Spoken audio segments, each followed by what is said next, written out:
शुभ सकाळ पिलामाने केमती अछ रे सबू भल अछ अरे बा ताले समस्ते भल अछ नहीं हाँ मु भी बहुत बढ़िया अछि तो पिलामाने आजी मु तुमको गोटे गप कहबी आ से गप तुम मन दे शुणिब ना शुणिब तो ठीक अछि आस गपटी शुणिबा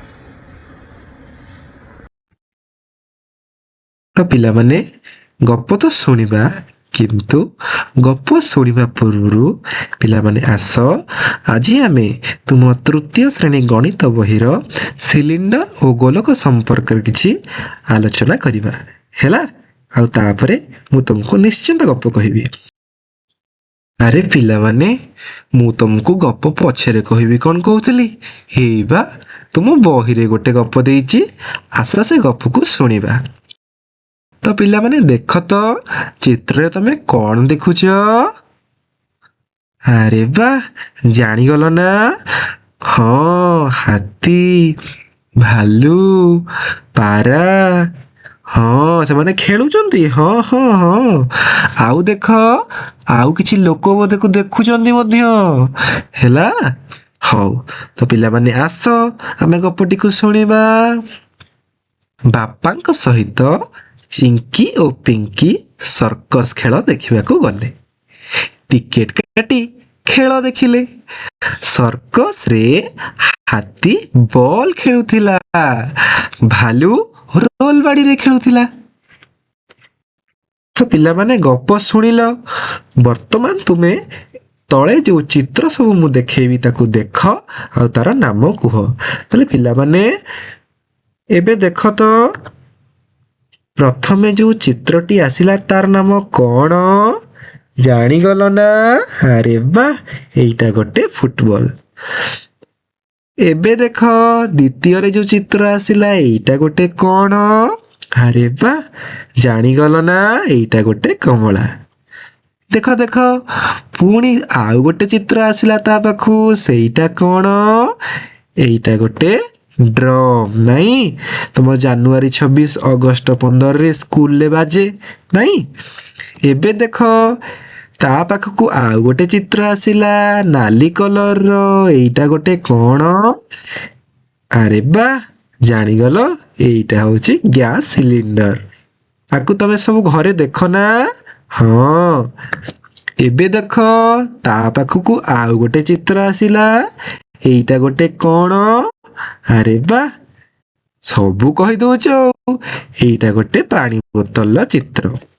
पिला माने तुमे सब तो चित्र देखिलो एबे देख जेउ आकृतिर लंब प्रस्थ और उच्चता थाए सेही आकृति को त्रिमात्रिक आकृति कहा जाए एहाकू 3D आकृति मध्य कहा जाए हैला तले 3D बा त्रिमात्रिक आकृति कौन बुझिल ना अरे बा तले पिला माने एही आकृति गुडी को आमे हाथ रे धरि पारू और समस्त पटरू देखि मध्य पारू।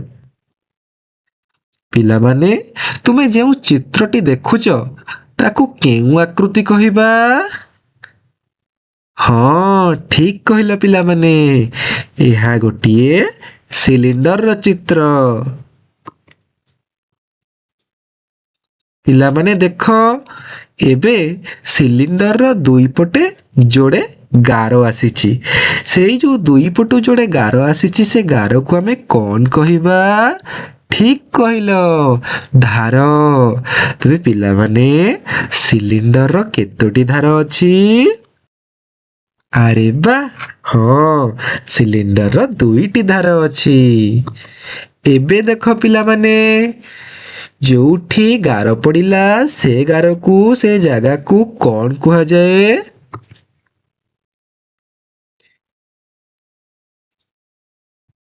हाँ याकू पृष्ठ कहा जाए। तेबे सिलिंडर रो केतोटी पृष्ठ अछि अरे बा 3टी पृष्ठ अछि सबू कहि दउछ।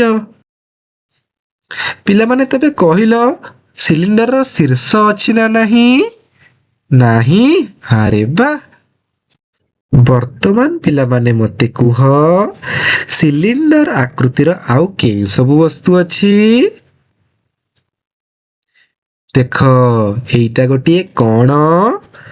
ହଁ, ଠିକ କହିଲ ପିଲାମାନେ, ଏଇଟା ଗୋଟେ ଚକଡି। ଆମେ ସବୁଦିନ କଳାପଟାରେ ଏଥିରେ ଲେଖୁ। ଏହା ମଧ୍ୟ ସିଲିଣ୍ଡର ଆକୃତିର ଅଟେ। ତ ପିଲାମାନେ ଏଥର ଦେଖ, ଏଇଟା ଗୋଟେ କଣ? ହଁ, ଠିକ କହିଲ ପିଲାମାନେ, ଏଇଟା ହଉଛି ଗୋଟେ ପାଣି ବୋତଲ। ଏବେ ଦେଖ ପିଲାମାନେ, ଏଇଟା କଣ? ହଁ, ଠିକ କହିଲ ପିଲାମାନେ, ଏଇଟା ଗୋଟେ ଗ୍ୟାସ ସିଲିଣ୍ଡର। ଏବେ ଦେଖ ପିଲାମାନେ, ତା ପାଖକୁ କଣ ଆସିଲା? ହଁ, ତା ପାଖକୁ ଆସିଲା କଣ? ବଂଶୀ। ଏଇଟା ବି ଗୋଟେ ସିଲିଣ୍ଡର ଆକୃତିର। ତେବେ ପିଲାମାନେ, ସିଲିଣ୍ଡର ଆକୃତିର ସବୁ ବସ୍ତୁକୁ ତମେ ଦେଖିଲ ନା? ଏବେ ଜାଣିପାରିବ ନା? ଆରେ ବା, ତମେ ତ ସବୁ କହିଦଉଛ। ଏବେ ପିଲାମାନେ, ତୁମେ ତଳେ ଯେଉଁ ଚିତ୍ର ଦୁଇଟି ଦେଖୁଛ, ତାକୁ କେଉଁ ଆକୃତି କହିବା? କୁହ କୁହ। ଆରେ ବା, ତମେ ତ କହିଦଉଛ। ଆକୁ ଗୋଲକ କହିବା। ହେଲା, ପିଲାମାନେ, ଗୋଲକର ଧାର ଅଛି? ନା, ଆରେ ବା, ତମେ ତ ସବୁ କହିଦଉଛ। ଶୀର୍ଷ? ନା, ନାହିଁ, ଗୋଲକର ଧାର ନାହିଁ, ଶୀର୍ଷ ମଧ୍ୟ ନାହିଁ। ତାହେଲେ ଗୋଲକର ଗୋଟିଏ ପୃଷ୍ଠ ଅଛି। ହେଲା, ତ ପିଲାମାନେ, ତୁମେ ତ ଗୋଲକ ସମ୍ପର୍କରେ ସବୁ ଜାଣିଲ। ଏବେ ମତେ କୁହ, ଗୋଲକ ଆକୃତିର ଆମେ କେଉଁ ବସ୍ତୁ ମାନଙ୍କୁ ନେଇପାରିବା କୁହ? ଦେଖ ଦେଖ, ମୁଁ ତମକୁ ଦେଖଉଛି। ଏଇଟା ଗୋଟେ ଘଣ୍ଟା, ଏଇଟା ଗୋଟେ ଫୁଟବଲ, ଏଇଟା ଗୋଟେ 10 ଟଙ୍କିଆ ମୁଦ୍ରା, ଆଉ ତା ପାଖକୁ ଗୋଟେ ଚକ।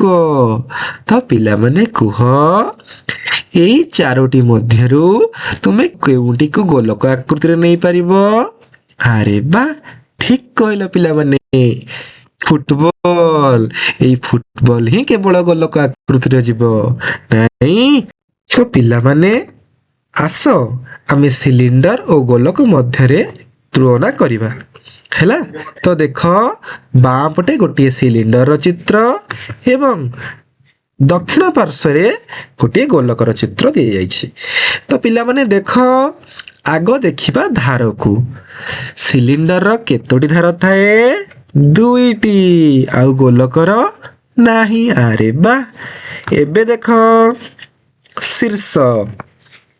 ସିଲିଣ୍ଡରର ଶୀର୍ଷ ଅଛି? ନାଇଁ। ଆରେ ବା, ଆଉ ଗୋଲକର? ନା। ଏବେ ଦେଖ, ସିଲିଣ୍ଡରର କେତୋଟି ପୃଷ୍ଠ ଅଛି? 3ଟା। ଆରେ ବା, ଆଉ ଗୋଲକର ଗୋଟିଏ।